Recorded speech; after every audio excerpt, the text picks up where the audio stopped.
All right, so Unit 5 is about Manifest Destiny, Second Great Awakening, Jackson, just this kind of time period of expansion.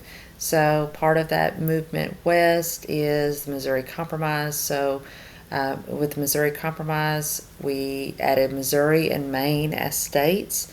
Missouri wanted to be a slave state, Maine wanted to be a free state, and they wanted to have um, they wanted to make sure they had a balance between free and slave, so they allowed that one would be a free state, one would be a slave state, and that was the compromise.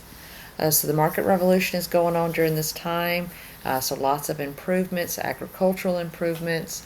So the Lowell mills in Massachusetts, these were textile mills, those were going on.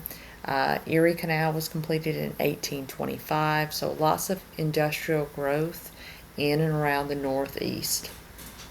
And so we now have a national market of trade and transportation. Uh, Andrew Jackson was the president in between 1829 and 1837. He was the seventh president of the United States. He was the first person to be elected after they did away with land requirements. So now we have universal white male suffrage, and so now more people can actually vote. And so that leads him to kind of campaign or advocate for the common man.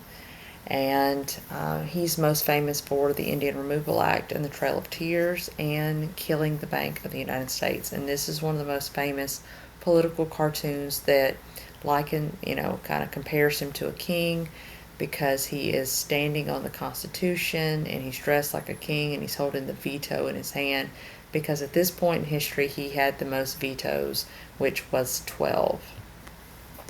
The Second Great Awakening happened between 1795 and 1835, and you had a huge movement back to church and the growth of different denominations. So Baptist, Methodist, these denominations grew, but you also have other denominations like Mormons also evolved during the Second Great Awakening.